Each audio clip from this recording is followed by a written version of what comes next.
Ici service du peuple des Gregors, pour la capitaine Rovskin.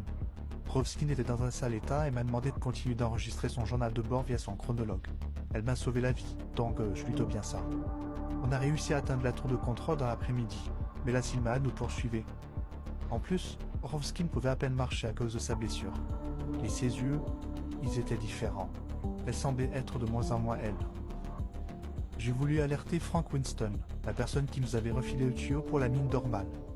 Et c'est là que Rovskin a commencé à s'alarmer. Elle me demandait de répéter le nom de cette personne en boucle. Je croyais qu'elle perdait la tête, jusqu'à ce qu'elle attrape la tablette qu'elle avait prise dans le labo et passe en revue le manifeste de l'équipage de la station. Et c'est là qu'elle a trouvé Frank Winston. Cette satanée biologiste avait été présente lors de la remontée du Silmat. Elle a même été la première infectée. Et de ce que je comprenais, elle avait réussi à s'enfuir de la station avant la mise sous quarantaine. Selon Rovskin, Frank Winston, ou plutôt le parasite qui la contrôle, a commandité sa mission et se trouve actuellement à la surface avec les Finters. Le plus incroyable, c'est que Frank nous a aussi contactés. Elle nous a appâtés avec l'énergie d'Ormal. Et on est tombé dans le piège. Cette saleté ne voulait qu'une chose. Offrir un hôte pour que la Silmad s'échappe. Mais comme nous ne sommes pas remontés à la surface, elle a envoyé des pros, Rovskin et son équipage. C'était donc elle, la cause de notre présence ici. On pense que le parasite a dû s'adapter au climat aride de la planète des Finters. C'est pour cela qu'il a mis autant de temps à se manifester. Et aujourd'hui, il ne peut plus redescendre dans les froides profondeurs, sans risquer d'être en état de stase. Le soir, on est arrivé dans la salle des vaisseaux. C'est là que Rovskin est devenue ingérable.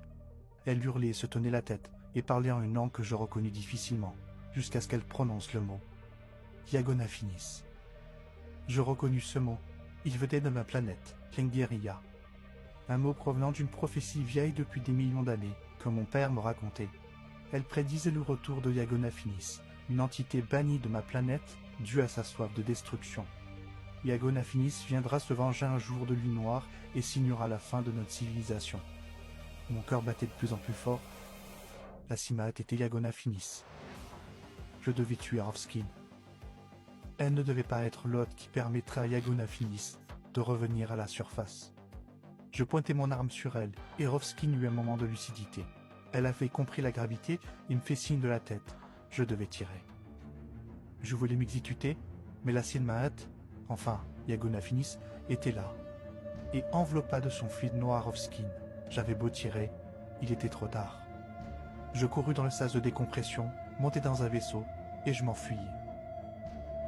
Je diffuserai ces enregistrements afin que toutes les planètes puissent se préparer. Je dois retourner sur ma planète Klingieria.